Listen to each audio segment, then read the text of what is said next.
Então chegamos agora na 14ª e as evidências científicas antecipadas pelo livro de Durante.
Bom, gente, como a gente viu, né, no recado deles, logo no início do livro, eles falam que não podem antecipar coisas que a humanidade ainda não tenha descoberto, né?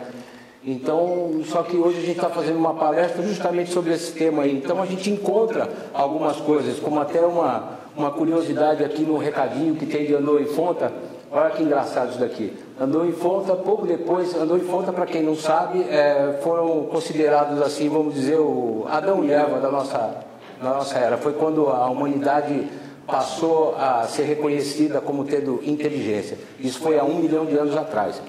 Então, Andou em Fonta, pouco depois de sua chegada em Jerusalém, receberam do soberano do sistema permissão para retornar ao primeiro mundo das mansões e servirem junto às personalidades monaciais, que dão as boas-vindas aos peregrinos do tempo. Ou seja, ele vai nos receber lá quando a gente chegar do outro lado. E foram designados indefinidamente para esse serviço. Eles tentaram enviar saudações a Urântia por meio dessas revelações, mas esse pedido foi sabiamente negado. Você vê que na entrelinha eles tentaram mandar saudação, mas ele mandou, né? No final das contas ele acabou mandando. Exatamente. O que nós vamos ver hoje?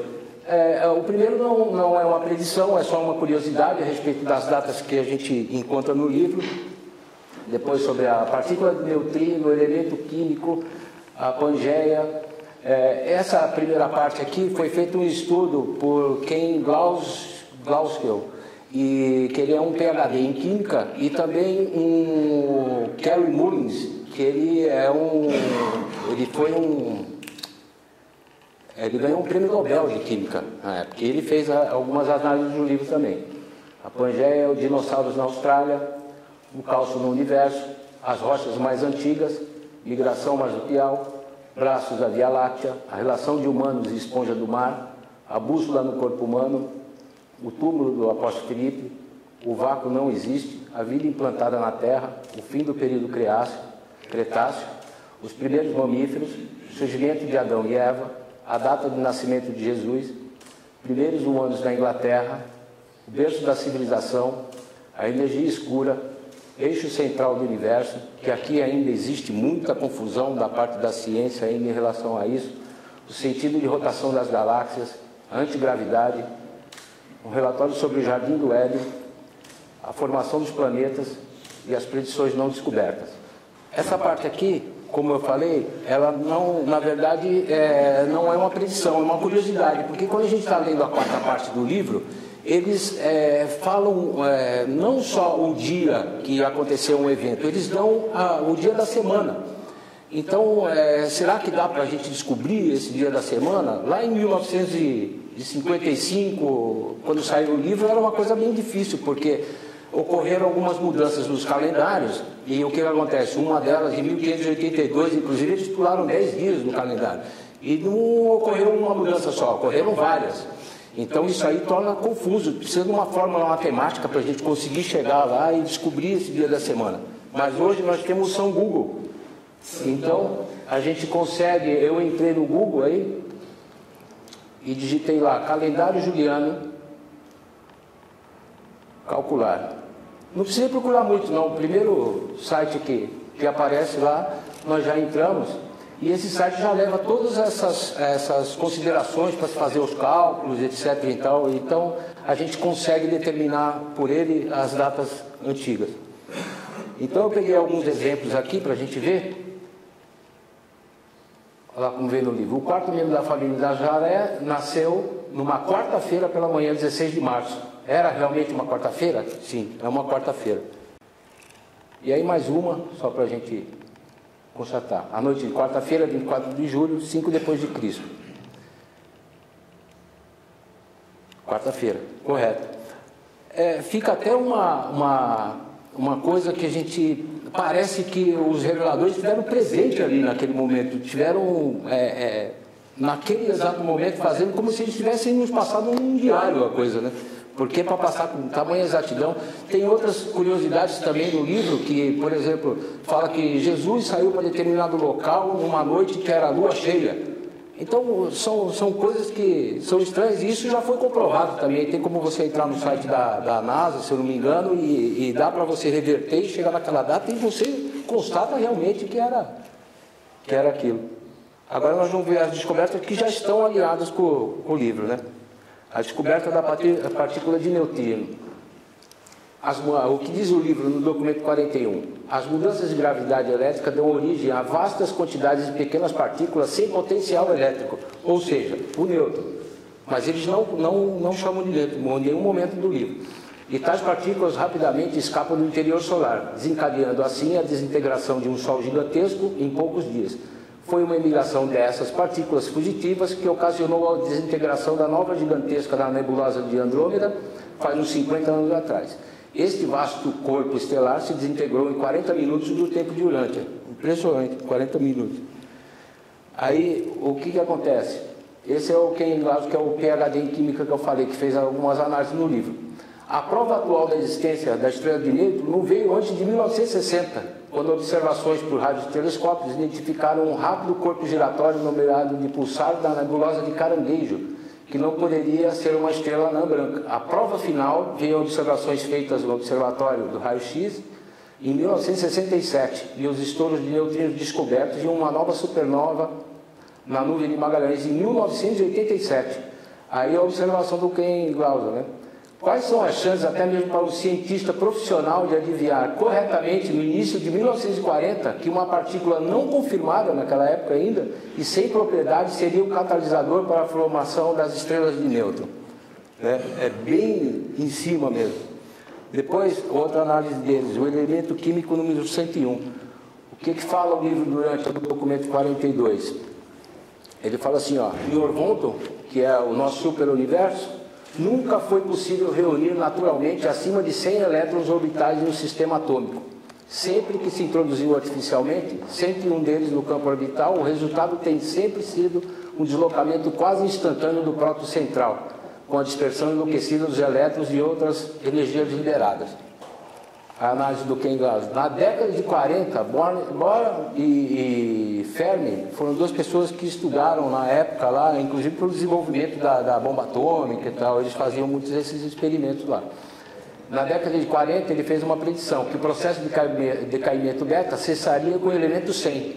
Inclusive o último elemento, que é com o número atômico 100, ele chama férmio, e é em homenagem justamente a esse rapaz que está aí. Assim, nenhum elemento acima desse número atômico poderia ser produzido pela captura do nêutron, o que é conhecido como processo de decaimento beta. A teoria de Fermi sobre a captura do nêutron e decaimento beta tinha sido estabelecida em 1937, ou seja, quando o livro estava sendo produzido ainda, estava sendo trazido pelos reveladores, com a produção de Technor e molybdênio. porém sua sensação no elemento 100 não foi estabelecida empiricamente até a metade da década de 50. O Caio, que estudou química, ele sabe o que significa o decaimento beta. Eu não conheço muito de química, mas o decaimento beta, pelo que a gente entende, quando você coloca um elemento a mais dentro daqueles 100 que estavam lá, ocorre um desencadeamento maluco dentro da célula. As placas tectônicas. Isso aqui, quando eu era menino, eu lembro que a gente pegava o mapa da escola e tentava encaixar a África com a América do Sul e falava, pô, mas encaixa direitinho, por que não, será que não era unido ainda? Mas isso aí era uma teoria na época, quando a gente estudava, não era confirmado.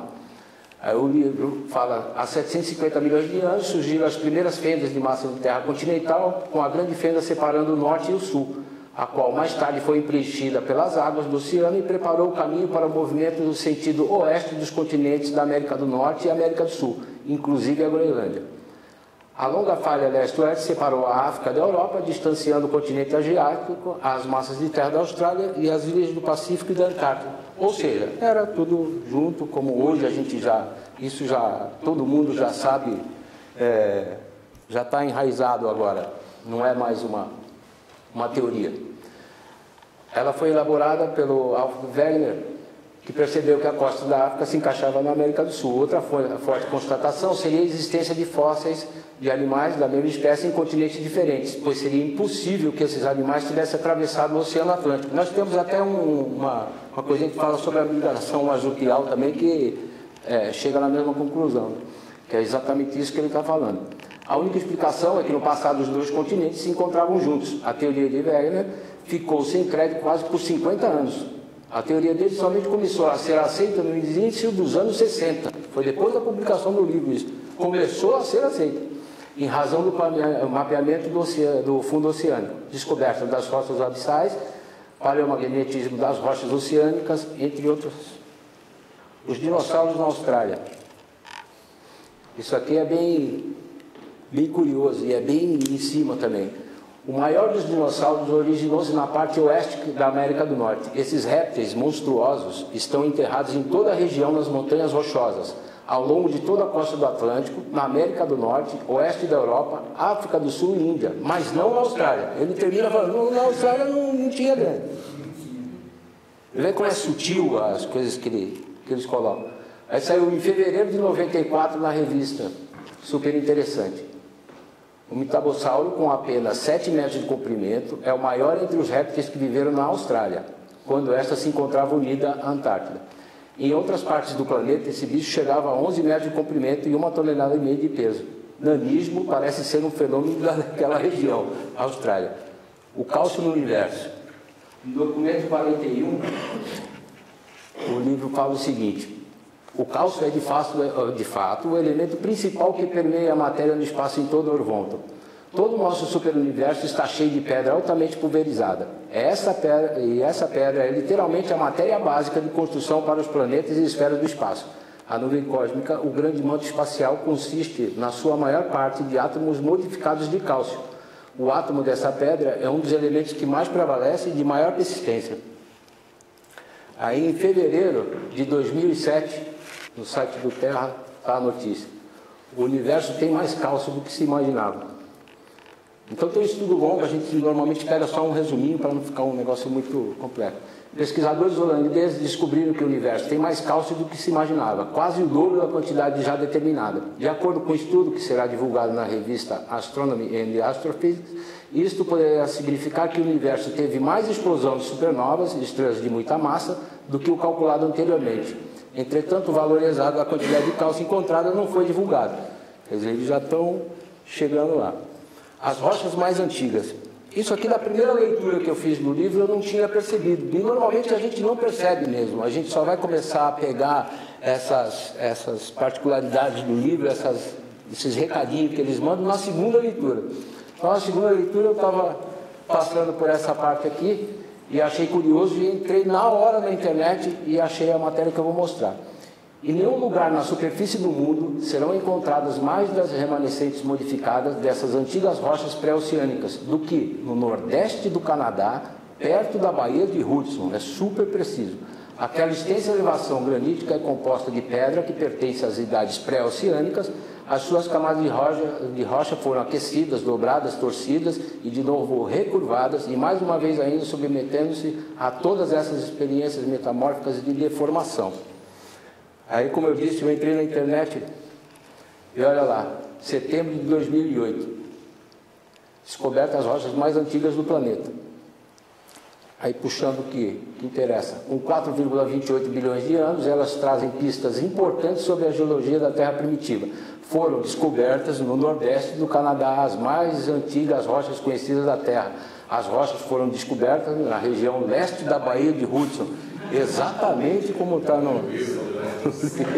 Ele chega a ser irritante o livro durante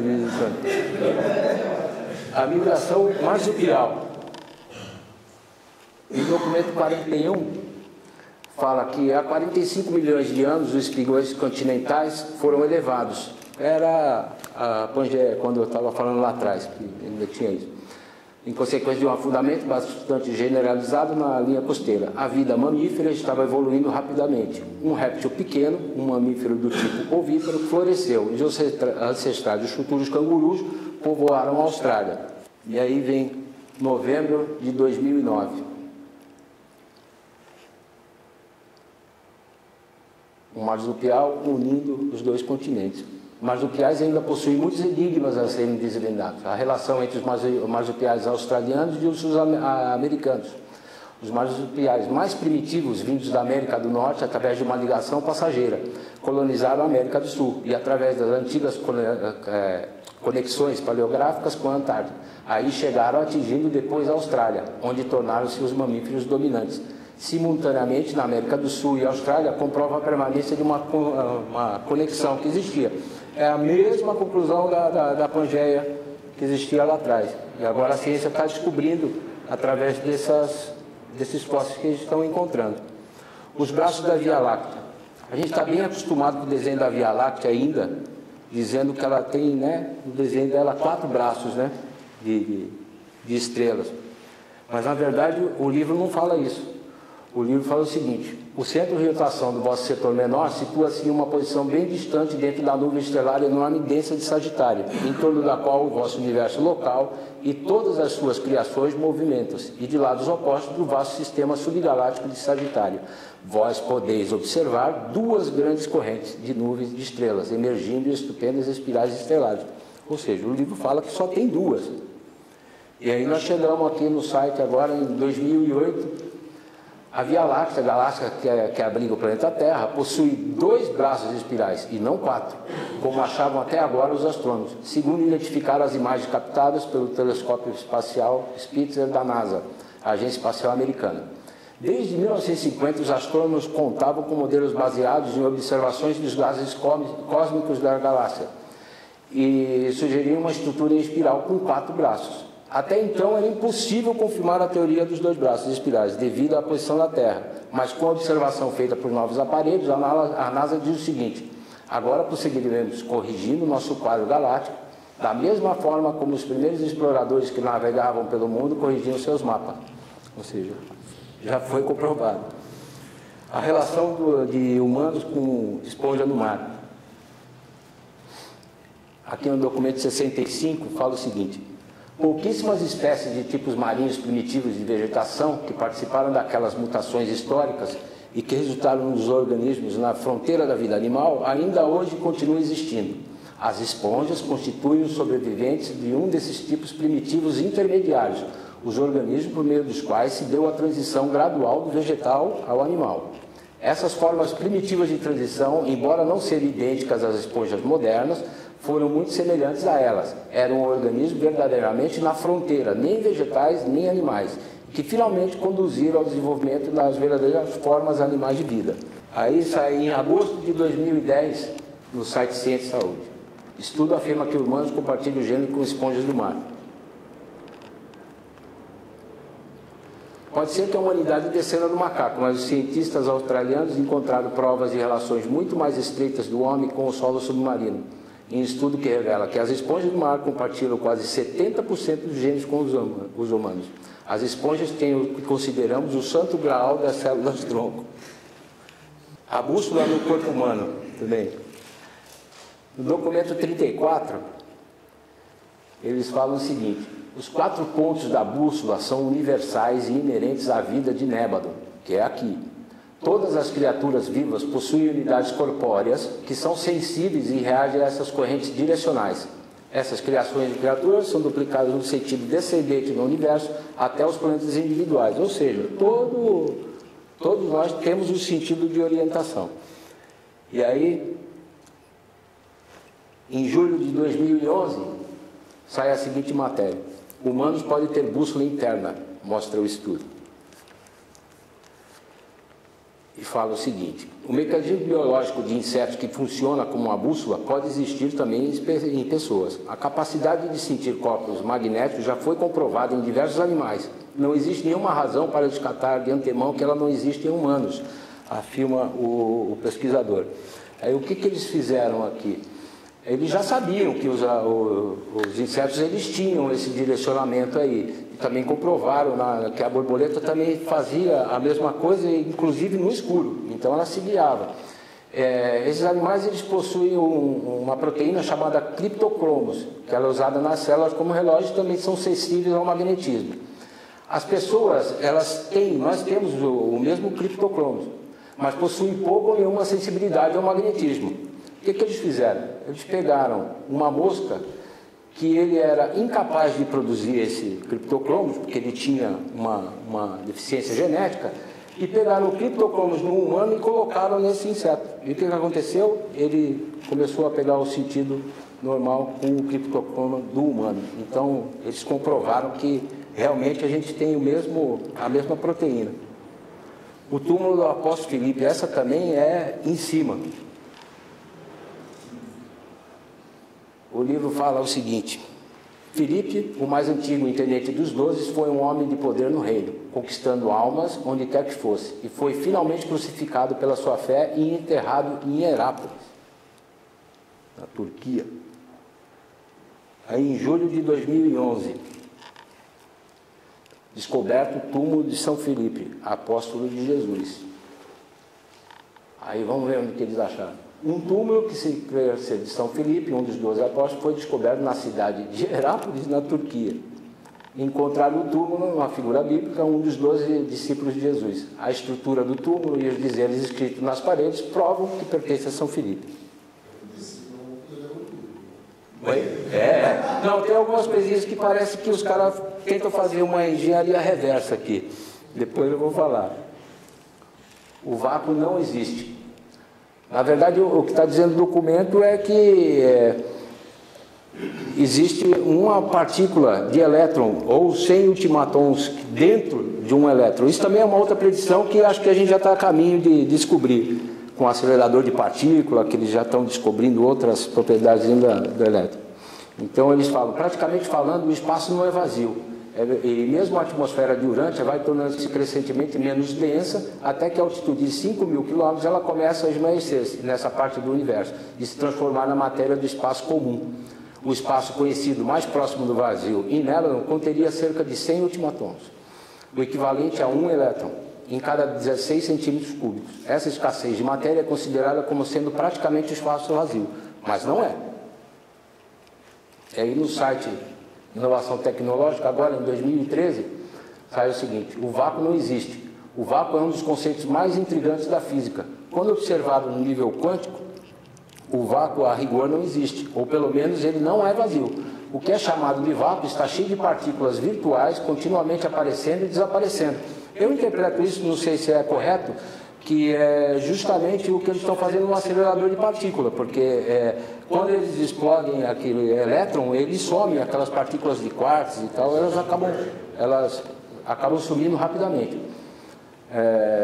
O que é chamado de vácuo está cheio de partículas virtuais, continuamente aparecendo e desaparecendo, os quartos e antiquartos. Essas partículas efêmeras são partículas reais, conforme já se demonstrou em experimentos que geraram luz a partir delas. O único detalhe é que seus tempos de vida são extremamente curtos. Exatamente. Então não é vazio de tudo. Agora nós vamos ver algumas descobertas que elas estão convergindo com o que o livro já trouxe para a gente de informação. Uma delas é a vida implantada na Terra. O livro não diz que foi na África que surgiu. Ah, não, essa parte aqui, desculpa, essa parte é dos portadores de vida. Na verdade, o livro explica que a vida não surgiu por acaso. Nós tivemos aqui seres que são responsáveis por essa implantação de vida no planeta.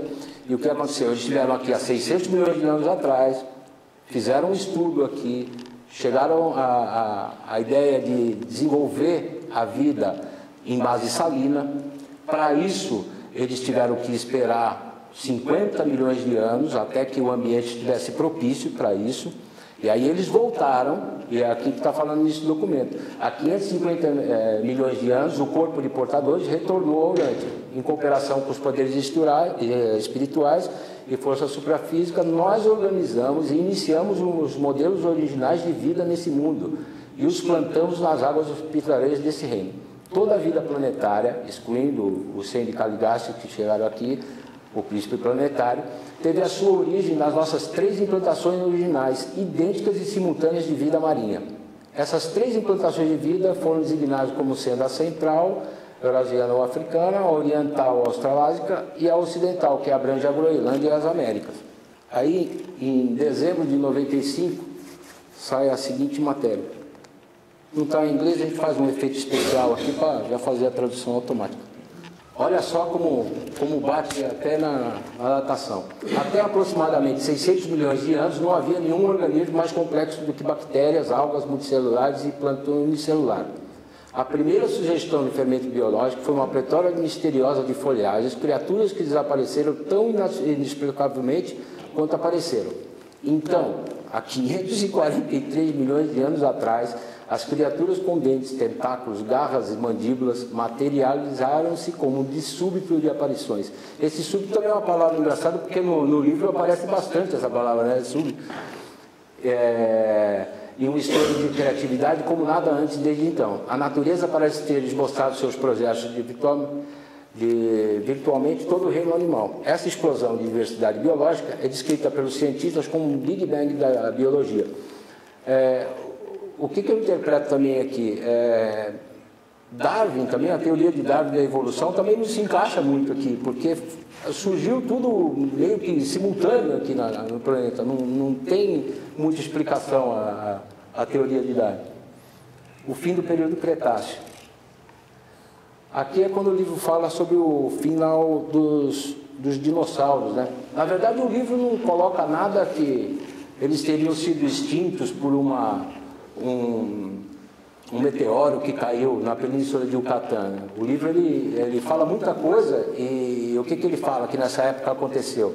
Nessa época aconteceram várias elevações de terras, muitas explosões vulcânicas e na verdade fala que o dinossauro ele morreu porque ele tinha um cérebro muito pequeno e um corpo muito grande e literalmente ele morreu de fome porque ele era burro, porque ele não tinha inteligência para ir atrás das coisas. Em nenhum momento o livro fala de um meteoro que tivesse caído e tivesse acabado com ele.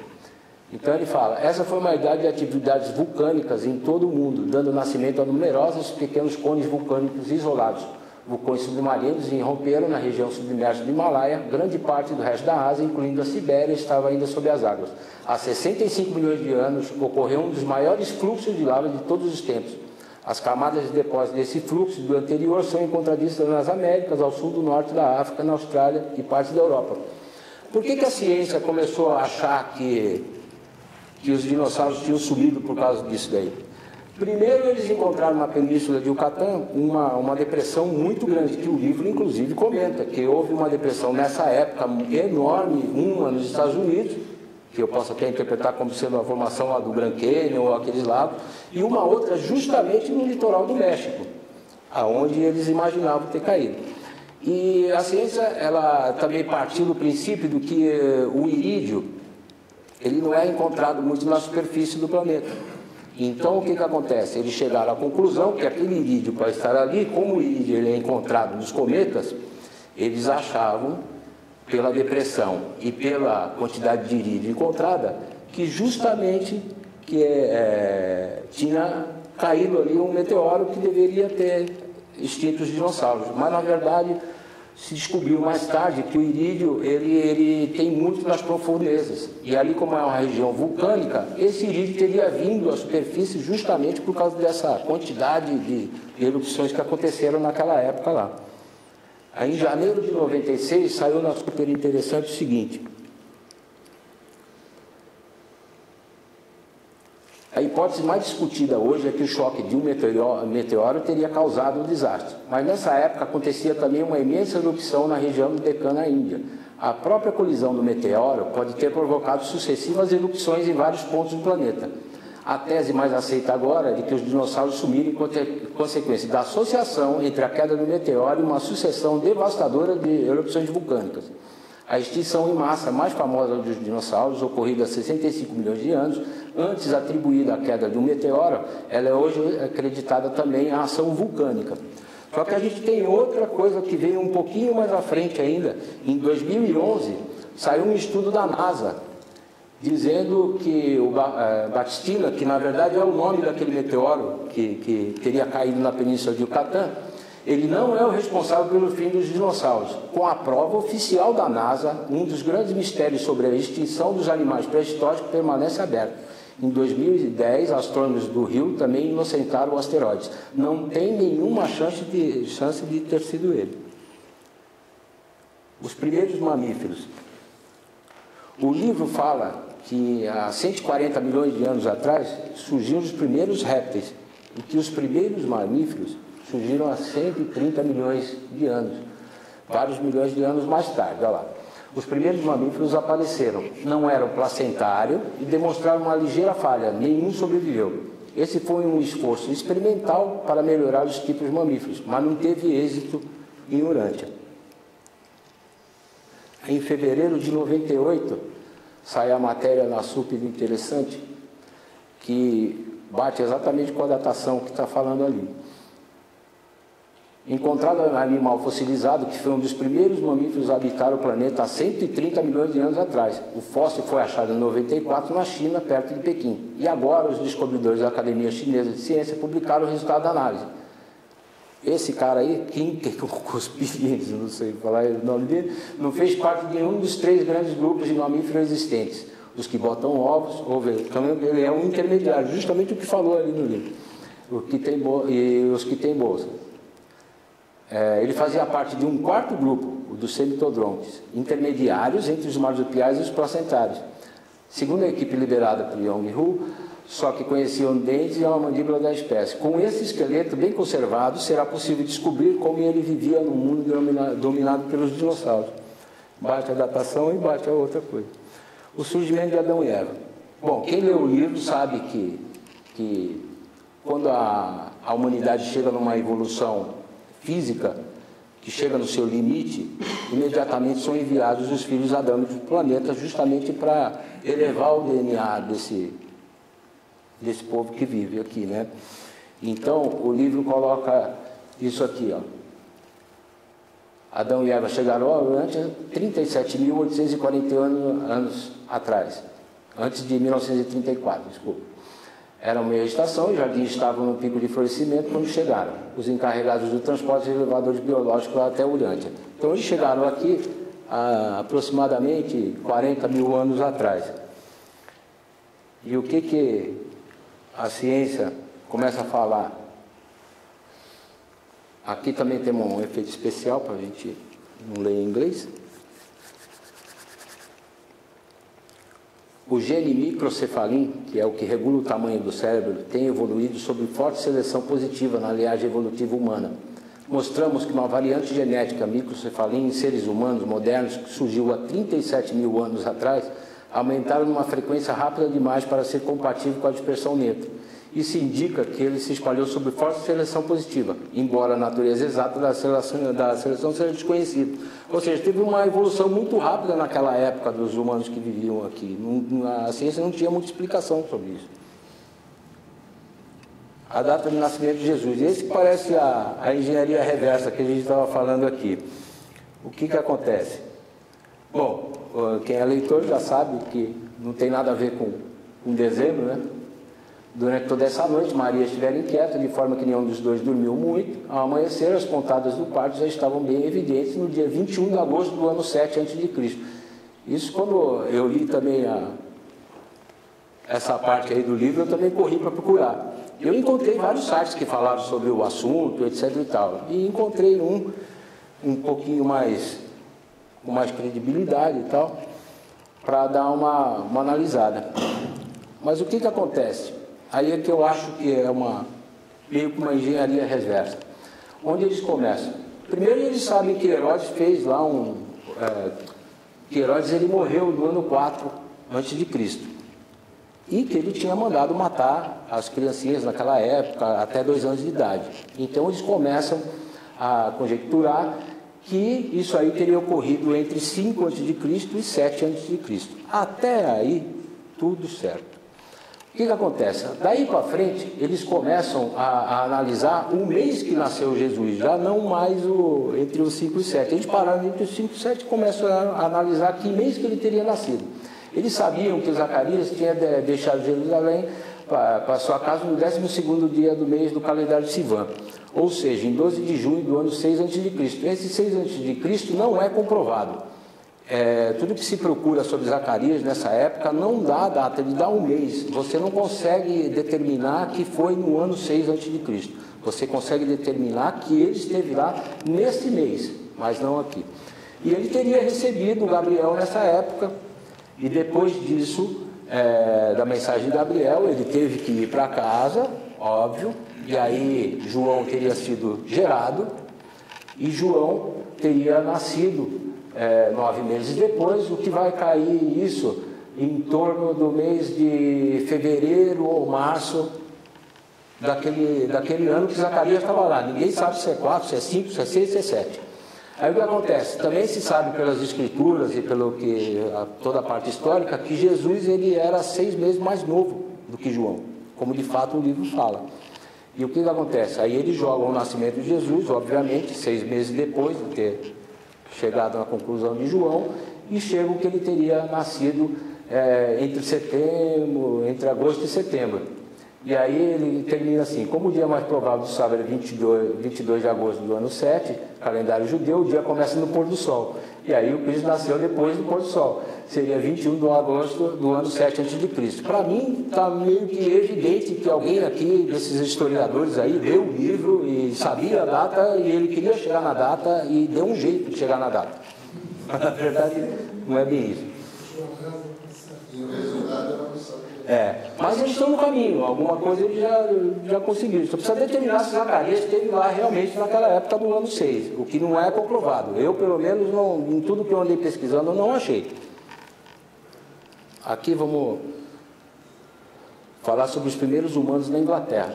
Olha lá que interessante. Há 950 mil anos, os descendentes de Adão e Fonta, os amiguinhos lá que mandaram a mensagem lá no começo, haviam migrado para bem longe, a leste e a oeste. Para ir até o oeste, eles passaram pela Europa, indo pela França e a Inglaterra. Embora os remanescentes dos povos de Foxhouse tivessem sido os últimos a serem descobertos na Inglaterra, esses andonistas foram realmente os primeiros seres humanos que viveram naquelas regiões.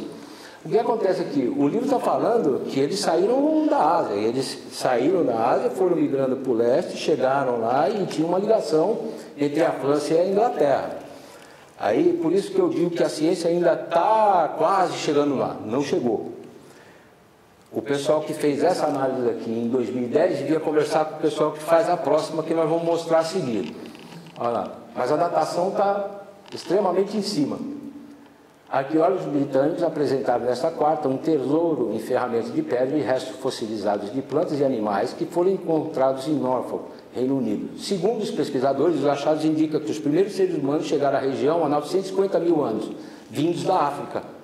É aí que está o problema. Eles ainda acham que a humanidade que se originou na África, né? Então, na verdade, não é isso que o livro fala, nós vamos ver depois. De acordo com os arqueólogos, os achados provavelmente levarão a uma reavaliação dos conhecimentos sobre a adaptação e os recursos dos primeiros seres humanos na região, pois mostra que eles tinham conhecimento e tecnologia para sobreviver em climas mais rigorosos. Então a adaptação bate. Mas aqui, um pouco mais à frente, vem falando sobre justamente o berço da civilização. Um documento 61 fala o seguinte: o grande acontecimento desse período glacial foi a evolução do homem primitivo, ligeiramente a oeste da Índia, em uma terra agora sob as águas, meia prole de imigrantes asiáticos do tipo norte-americano de lêmures. Os mamíferos precursores do homem subitamente apareceram. Esses pequenos animais andavam praticamente com as suas pernas traseiras e possuíam cérebros grandes. Bom, ou seja, eles falam que a vida originou na Ásia. E aí, em novembro de 2011, saiu o seguinte artigo. Já deu para ver lá em inglês, mas... Pensava-se que os ancestrais dos seres humanos tivessem origem na África, mas os fósseis mais antigos encontrados até agora no continente sugerem que os seres humanos surgiram originalmente na Ásia. A origem dos antropóides, macacos ou primatas superiores, também tem sido muito debatida entre os cientistas há décadas. E apesar de ter um número de fósseis encontrados no Egito terem sugerido que a África foi o berço dos macacos, outros ossos encontrados nos últimos 15 anos indicam que a Ásia é, na verdade, a terra natal. O que fala sobre a energia? Aqui é bem confuso, porque o livro fala sobre matéria escura, algumas vezes sobre energia escura, então fica uma meio que confusão aí. Na periferia desse vasto universo central, bem depois do sétimo cinturão dos mundos e Avona, gira um número inacreditável de enormes corpos escuros de gravidade. Essas multidões de massas escuras são inteiramente diferentes de outros corpos do espaço sob muitos aspectos. Até mesmo na sua forma, eles são diferentes. Esses corpos escuros de gravidade não refletem nem absorvem luz, eles não reagem à luz da energia física, rodeiam e envolvem completamente a Avona. E aí fica também a dúvida, não se sabe se a ciência está conseguindo enxergar a Avona mesmo, porque aí está claro que eles fazem isso, talvez propositadamente, não sei, para justamente não serem vistos. Então a gente não sabe se a ciência realmente está chegando lá. Mas esteja no caminho. O telescópio da NASA confirma que a energia escura é real. Acredita-se que a energia escura domine o nosso universo, prevalecendo cerca de 74% dele. A matéria escura, uma substância não menos misteriosa, é responsável por 22%. A chamada matéria normal, matéria bariônica, qualquer coisa que tenha átomos, representa apenas 4% do cosmos. A ideia da energia escura foi proposta durante a última década. E aí, o eixo central do universo. Aqui também está uma grande confusão. A ciência chega, mas não chega. O vosso mundo Urante é apenas um entre os muitos planetas similares habitados que compreendem o universo local de Nébano. Este universo, juntamente com criações semelhantes, constitui o superuniverso de Orvonton, cuja capital, Uversa, provém a nossa comissão. Orvonton é um dos 7 superuniversos evolucionários do tempo e do espaço que circundam a criação perfeita divina, sem princípio nem fim. E aí, nosso amigo André, uma vez, fez até uma representação do que estava querendo dizer ali. Seria mais ou menos isso. E nós estamos ali, na esquerda, que seria o nosso 7º superuniverso ali. O que sai, a matéria, em 2011, eles estão questionando se existe ou não um eixo central, mas eles caem em algumas coisas que geram dúvidas, e o livro também explica por que nós temos essas dúvidas aí. Uma pesquisa que sugere que o formato do Big Bang pode ser mais complicado do que se pensa. Como há mais galáxias espirais girando em um sentido do que em outro, pode ser que o universo tenha um eixo central de rotação. Michael Rowe e a equipe da Universidade de Niche catalogaram o sentido de rotação de dezenas de milhares de galáxias espirais. E o grupo descobriu exatamente isso, que a galáxia tem uma preferência para girar em uma direção. Descobriram um excesso delas em anti-horário. O excesso é pequeno, cerca de 7%, mas a chance de que ele possa ser um acidente cósmico é algo entre 1 para 1 milhão. Esses resultados são extremamente importantes, porque a noção quase universalmente aceita de que em escalas suficientemente grandes o universo é sem nenhuma direção espacial. Se o universo nasceu girando, ele teria que ter um eixo central, né? E aí entramos também no sentido de rotação das galáxias, que a ciência, ele fala o seguinte: será que gira mesmo como um carrossel? Porque eles estão notando várias coisas em diferentes rotações. liderado por Colombo, preocuparam em estudar o sentido de rotação das galáxias espirais. Uma pesquisa realizada tenta obter provas de que o universo tem simetria espelhada, baseando-se no fundamento de que o número de galáxias que giram no sentido horário e as que giram em direção oposta seria o mesmo. Porém, foi notado que no Polo Norte, as galáxias da Via Láctea, a espiral gira no sentido anti-horário. A quebra da simetria é pequena, aproximadamente 7%, como nós vimos lá atrás, o que provavelmente foi um acidente cósmico que gerou esta anomalia. Especialistas dizem que o universo simétrico é isotópico, surgiu de uma explosão esfericamente simétrica. No entanto, se o movimento do nascimento do universo ele girasse em torno do seu eixo, numa determinada direção, então as galáxias deveriam manter o mesmo sentido. Mas quando existem sentidos de rotações diferentes, aí vemos que o Big Bang tem um foco bem diverso. O que acontece aqui? O livro, ele, logo no capítulo 15, ele fala justamente dessas confusões que vão surgir e o porquê que surgem essas confusões. Uma delas é a transição de Urântia em torno do Sol, a órbita do vosso sistema solar em torno do núcleo da nebulosa de Andronovi, a rotação da família estelar de Andronovi e dos grupos ligados em torno do centro composto de rotação de gravidade da nuvem estelar de Nébula, a oscilação da nuvem estelar local de Nébula e das suas criações em torno do centro de Sagitário, o seu setor menor. A rotação de uma centena de setores menores, incluindo o Sagitário, em torno do seu setor maior. O giro dos 10 setores maiores, chamado de fluxos estelares, em torno de Versa, a sede central de Orvonta. O movimento de Orvonta e mais os outros superuniversos em torno do paraíso de Avona. Então tem muitas variantes. Lá embaixo, como eles arrematam. Esses movimentos múltiplos são de diversas ordens. As trajetórias espaciais do vosso planeta e do vosso sistema solar são genéticas, inerentes à sua origem. O movimento absoluto anti-horário de Orvonta também é genético, inerente aos planos arquitetônicos do universo métrico. Todavia, os movimentos intermediários são de origem composta, sendo em parte derivados de segmentação constituinte da energia matéria no superuniverso e em parte produzidos pela ação inteligente e propositada das organizações de força do paraíso. Ou seja, se a ciência não começar a enxergar também que existem outras forças, que não é só a física que faz movimentar, que existem seres responsáveis por isso, jamais eles vão conseguir entender e mapear como é que realmente funciona a coisa. A antigravidade. O que ele fala? A antigravidade pode anular a gravidade em uma moldura local. Ela age assim por exercício de uma força de presença equivalente e opera apenas com referência à gravidade material. E não é uma ação da mente. O fenômeno da aparente resistência à gravidade é um giroscópio, é uma boa ilustração do efeito da antigravidade, mas nenhum valor para ilustrar a causa da antigravidade. A ciência está quase chegando lá. Agora, em maio de 2011, esse é o acelerador de partículas, a antigravidade está prestes a ser descoberta. Os cientistas recentemente anunciaram que eram capazes de armazenar 309 átomos de antihidrogênio durante mais de 15 minutos, tempo suficiente para que eles realizem os testes necessários de forma a descobrir se a antimatéria obedece à lei da gravidade ou se ela é repelida pela matéria. Se a experiência resultar na queda ascendente para cima da antimatéria, podemos finalmente começar a estudar o processo funcionalmente da antigravidade.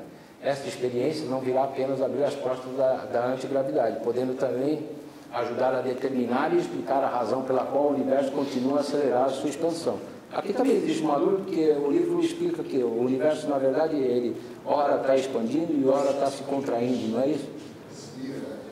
Ele tem um período de milhões de anos que ele faz o movimento.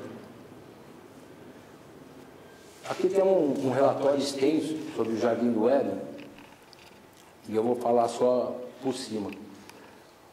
O livro fala exatamente qual que é a localização do jardim, e aí vem a engenharia reversa também, que a gente vai falar.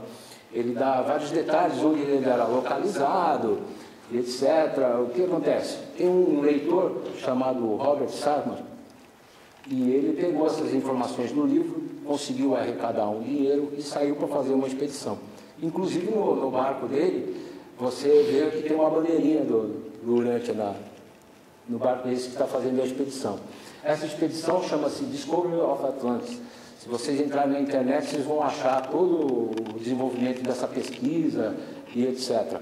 Só que é o seguinte, ele jamais fala que isso aí seria o Jardim do Éden. Ele coloca isso como sendo a busca de Atlântida, mesmo porque eu acho que comercialmente, para ele poder arrecadar e fazer essa expedição, acho que se tornou mais interessante. Mas, na verdade, ele está atrás justamente e já chegou nesse local e conseguiu comprovar com os sonares, com os equipamentos que eles levaram, que realmente lá no fundo, se eu não me engano, a 2 km de profundidade, eles encontraram um muro que o livro descreve, que tem 3 km de comprimento, etc. Está tudo... 10 metros de espessura. 10 metros de espessura. É exatamente isso, um muro de 3 km, 10 metros.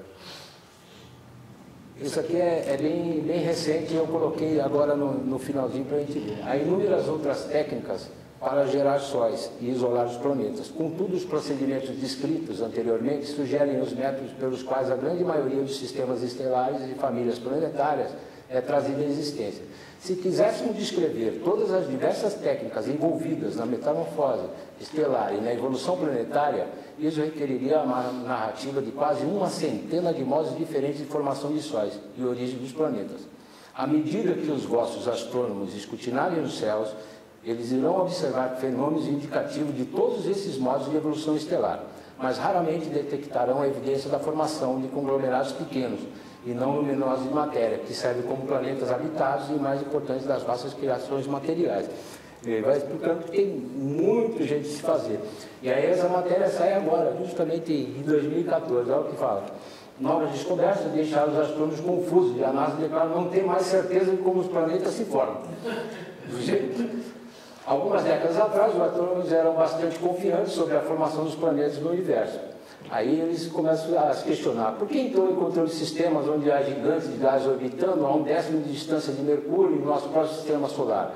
Por que alguns sistemas planetários têm superterras? E por que também que alguns planetas permanecem em órbitas elípticas descontroladamente e não em um direcionamento organizado como o nosso sistema solar?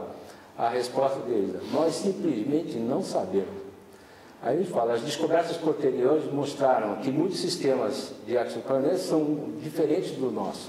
Encontrar planetas que não estejam em conformidade com as teorias vigentes significa simplesmente que não temos muita certeza de como funciona a formação deles. Os astrônomos estão pesquisando para que possam responder a essas perguntas em um futuro próximo com novas teorias. Porém, pode ser que as novas teorias sobre esses planetas se formarem em primeiro lugar e que tipo de sistemas que habitavam. Talvez precisem ser revistas. Ou seja, nós estamos num caminho que eles, hoje, inclusive, ainda continuam bastante perdidos. Né? Essa lista aqui, até pouco tempo atrás, ela era até maior, sabe? Tinha várias coisas aqui. Se você pegar os primeiros estudos daqueles do Carey, Muniz e do Glasgow lá no início, esse estudo que eles fizeram uns anos atrás, ele terminava com isso aqui, com uma lista bem grande. Agora já vai diminuindo. Então o livro fala sobre 12 planetas no nosso sistema solar, 2 tipos de radiação de energia superior, que a ciência ainda não conhece, os raios infra-ultimatômicos e raios ultimatômicos, outra energia desconhecida na Terra, que atua sobre a luz, as velocidades maiores que a velocidade da luz, e a partícula de ultimátomo. Sem ultimátomos fazem um elétron. Aqui termina a apresentação e eu só gostaria de falar o seguinte. Para quem conseguiu, né, acompanhar essa palestra aqui e, se possível, até as anteriores, começa a pensar no seguinte, nós temos 2 possibilidades. Ou bem se reuniram lá em Chicago, todos de uma vez, e naquela época não existia a comunicação que a gente tem hoje, ou bem as mais brilhantes mentes que poderiam existir no planeta estiveram no mesmo lugar para poder passar tudo que o livro nos passou. Essas mentes também teriam que estar juntas com pessoas com uma espiritualidade muito elevada para poder passar todos os conceitos que a gente viu no livro que a gente tem acompanhado. Então, o que acontece? Ou nós tivemos essa situação, e aí eu acho muito absurdo ter acontecido isso, porque a gente sabe que não tem muita liga entre ciência e religião, né? Não tem muito nos dias de hoje, quanto mais no passado. Ou nós estamos cara a cara com uma revelação realmente. Isso aqui me leva a acreditar que isso é uma revelação, e não é fruto da imaginação nossa. Não tem como esse livro ter sido escrito com tanta diversidade de informação que existe ali dentro. E aí a gente acaba pensando, lá atrás, quando a gente está lendo a quarta parte do livro, a gente fica, por vezes, bastante emocionado com algumas passagens onde Jesus está conversando com algumas pessoas, e a gente fica com até uma pontinha de inveja dessas pessoas, e fala, nossa, que privilégio eles tiveram, né, de estar com ele ali, recebendo a informação direto, e etc. e tal. Mas aí eu também pergunto o seguinte, o que será que a gente teria feito se a gente estivesse vivendo lá naquela época? Será que a gente ia seguir essas revelações que ele passou para a gente? Será que a gente ia se engajar nisso e fazer essa revelação que ele estava trazendo chegar para a geração mais à frente? Ou nós iríamos fazer como a maioria fez, de ter julgado e condenado e acontecer tudo o que aconteceu no passado? E aí a gente pode falar assim, né, olhando para trás, porque hoje a gente conhece a história toda, né, depois de ler o livro e tal, e a gente leva a pensar, pô, como que aqueles caras foram bobos, né? Que eles tiveram uma oportunidade excelente de fazer alguma coisa, conviveram com aquela revelação e não fizeram nada, né? E aí a gente chega, hoje depois de ver todas as apresentações aqui e todas as outras 13 que já tiveram, e aí chegando à conclusão que isso realmente vinha a ser uma revelação, o que a gente faz com ela hoje? Isso aí é bom para a gente pensar, né? Analisar um pouco.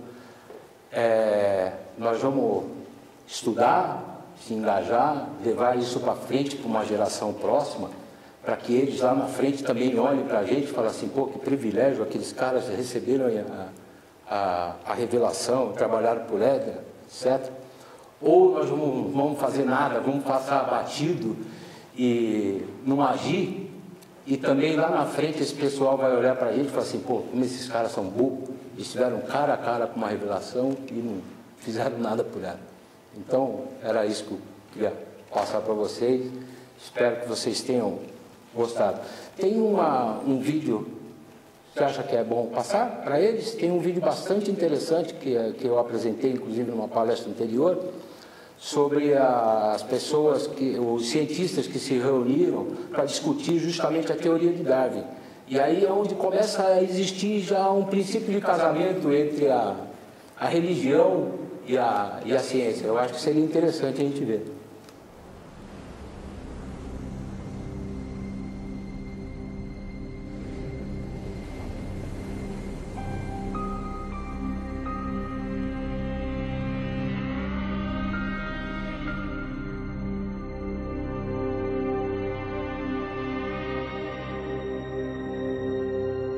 Em 1993, o professor Philip Johnson, da Universidade da Califórnia, em Berkeley, convidou um grupo de cientistas e filósofos para reunirem-se numa pequena cidade na costa central da Califórnia.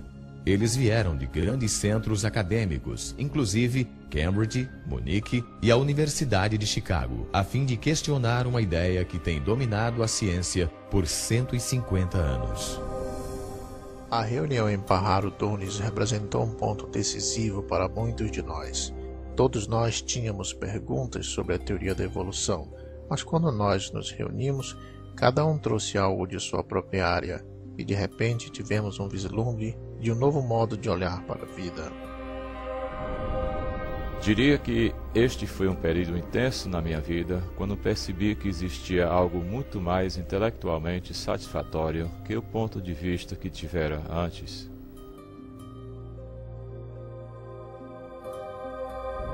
Recordando agora, acho que aquele encontro me deu a motivação para realmente examinar as evidências e ver para onde elas apontam. Percebi que este questionamento era maior que qualquer pessoa ou matéria de ensino. Era o início de uma comunidade de cientistas que estavam agora dispostos a enfrentar o mistério fundamental da origem da vida.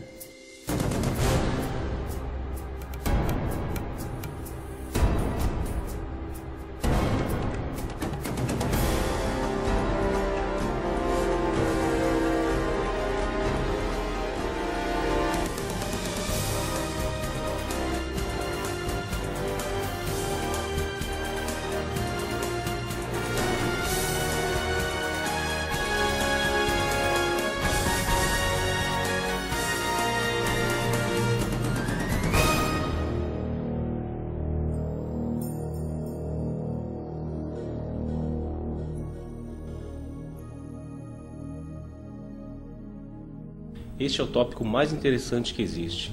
De onde viemos? Como chegamos aqui? O que nos trouxe à existência? Onde nos encaixamos em relação à realidade como um todo?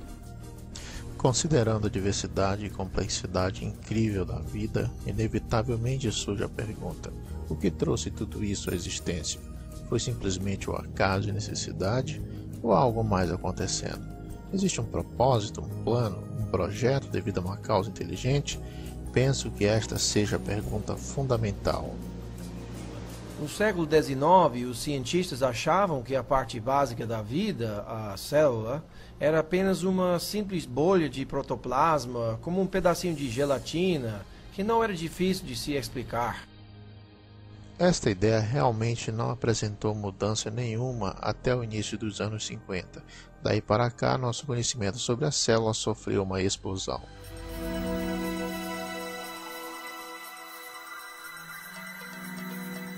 Hoje em dia, tecnologias extraordinárias revelam inúmeros mundos microscópicos. Mundos tão pequeninos que um dedal cheio de uma cultura de bactérias contém mais de 4 bilhões delas, todas abarrotadas de circuitos, instruções e máquinas em miniatura de complexidade tal que Charles Darwin jamais poderia ter imaginado.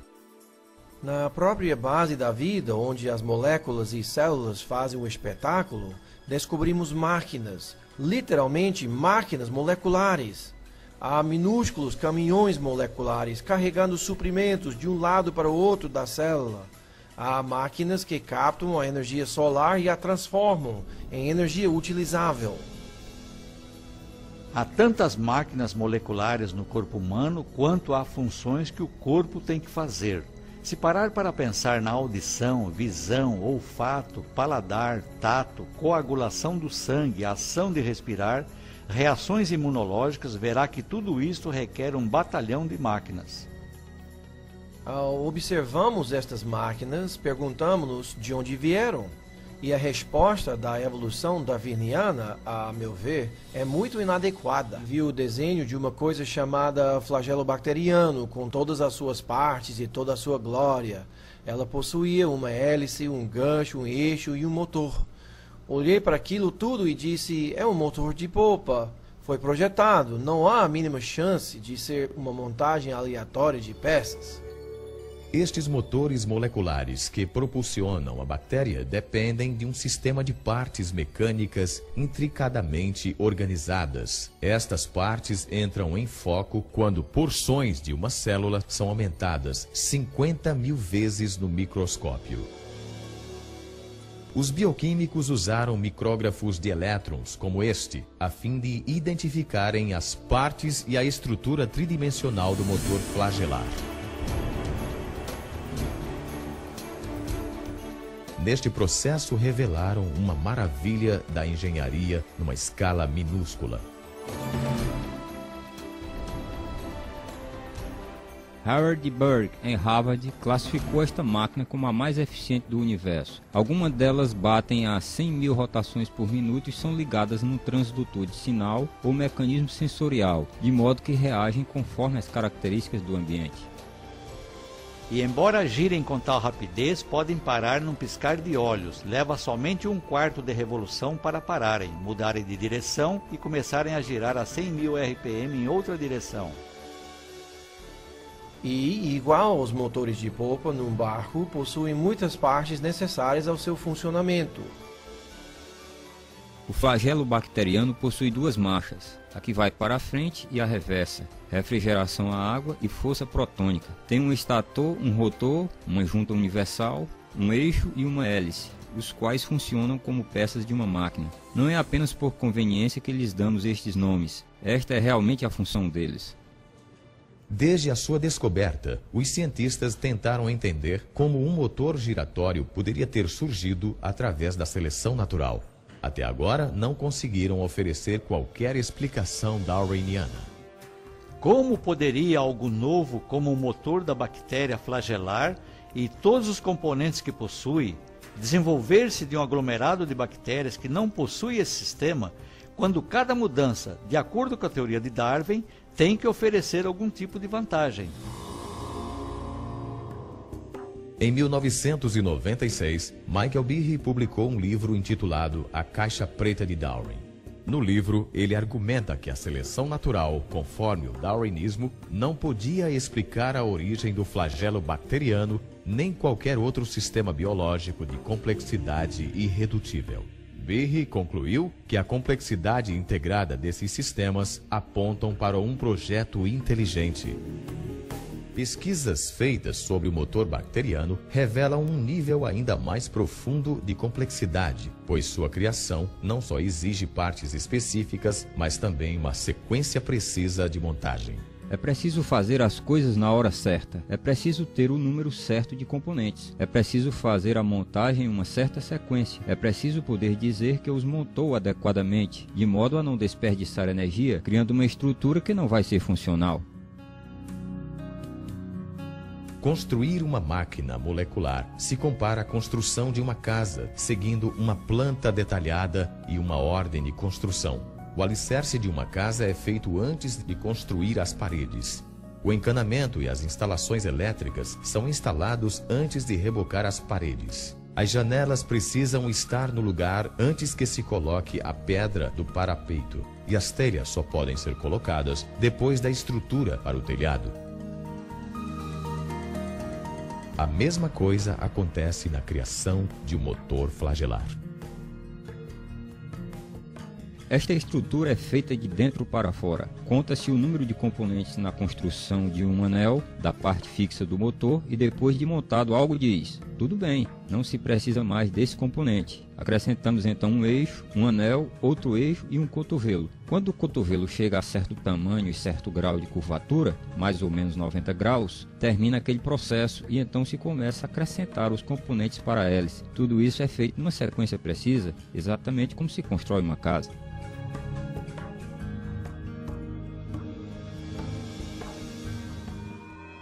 Se pudéssemos demonstrar que tal órgão complexo existisse, o qual possivelmente não pudesse ter sido formado por pequenas modificações sucessivas, minha teoria iria totalmente por água abaixo.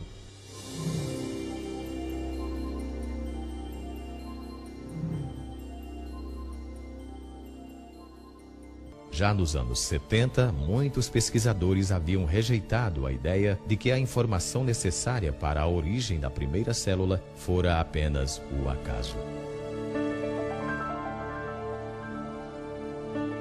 A fim de entender por quê, considere a dificuldade de se gerar apenas 2 linhas da peça de Shakespeare, Hamlet, jogando-se as letras do alfabeto em cima de uma mesa. Depois considere as instruções genéticas específicas requeridas para a construção das proteínas simples. Isto encheria centenas de páginas de texto impresso. Logicamente, um biólogo sério não ia acreditar que a vida surgira apenas por acaso. Ao invés disso, pensava-se na seleção natural agindo nas próprias substâncias químicas a fim de produzir a primeira vida. Porém, há um problema com esta proposta. Por definição, a seleção natural não poderia ter funcionado antes da existência da primeira célula viva.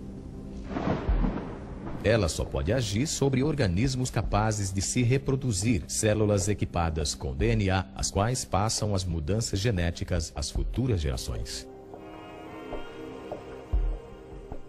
Sem o DNA não existe autoduplicação, mas sem autoduplicação não existe a seleção natural. Assim, não se pode usar a seleção natural para explicar a origem do DNA sem supor a existência da própria coisa que se tenta explicar. O acaso, a seleção natural e a própria teoria de Kenyon sobre a auto-organização, tudo ficou sem explicar a origem da informação genética. Kenyon agora via apenas uma única alternativa. Não existe a menor chance de uma origem através da evolução química, para até mesmo a mais simples das células. Assim, o conceito da vida, sendo resultado de um projeto inteligente, tornou-se imensamente atrativo para mim e fazia muito sentido, pois combinava intimamente com as descobertas múltiplas da biologia molecular. Nos anos desde que Kenyon rejeitou a evolução química, a ciência revelou detalhes de um sistema completo de processamento de informação que leva o carimbo oficial de um projeto inteligente. Com a animação computadorizada, podemos entrar numa célula a fim de ver este sistema extraordinário em ação.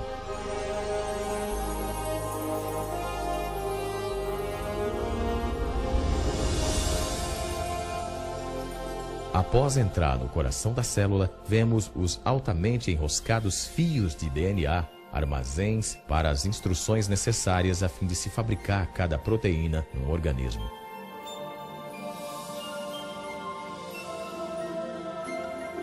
Num processo conhecido como transcrição, uma máquina molecular primeiramente desenrola uma parte da hélice do DNA a fim de expor as instruções genéticas necessárias à formação de uma molécula específica de proteína. Outra máquina, então, copia estas instruções a fim de formar uma molécula conhecida como RNA mensageiro.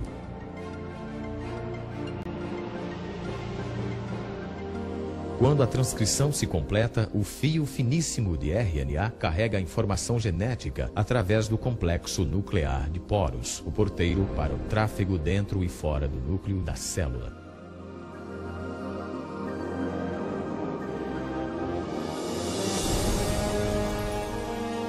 O fio mensageiro de RNA é levado a uma fábrica molecular de duas partes, chamada ribossomo. Após ligar-se a ela fortemente, inicia-se o processo de tradução.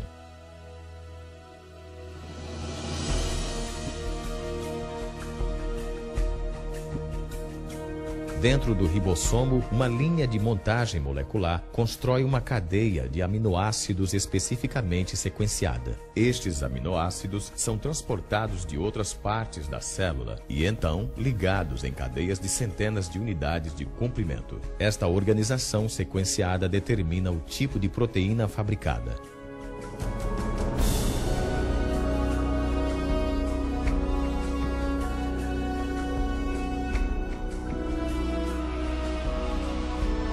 Quando a cadeia fica pronta, ela se muda do ribossomo até uma máquina em forma de barril que ajuda a enrolá-la na forma exata, que será crucial à sua função.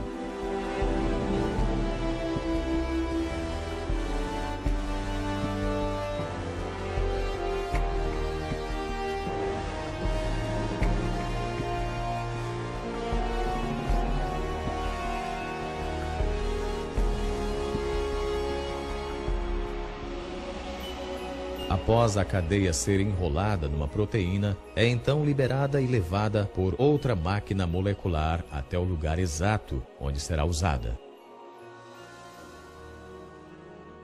Isto realmente vira a cabeça da gente, perceber nessa escala microscópica um aparelho sincronizado de modo tão perfeito, um aparelho que leva as marcas de um projeto e fabricação inteligente. E temos os detalhes de um imensamente complexo domínio molecular de processamento de informação genética. E é exatamente nesse novo campo, conhecido como genético molecular, onde vemos a evidência mais convincente de projeto existente na Terra.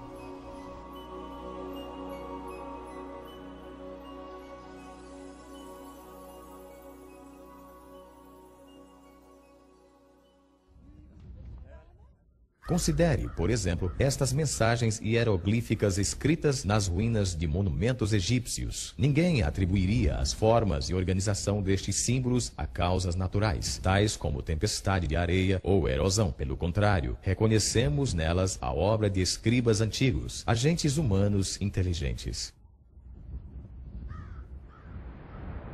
Raciocínio semelhante nos leva a concluir que as misteriosas figuras de pedra nas praias da Ilha da Páscoa não se formaram pelas ações de vento nem de água, com o passar de muitos anos. Nem presumimos que as plantas se desenvolvam nestas formas conhecidas sem ajuda. Naturalmente, fazemos estas inferências todo o tempo, e sabemos que são corretas. Mas baseados em quê? Como podemos reconhecer a inteligência?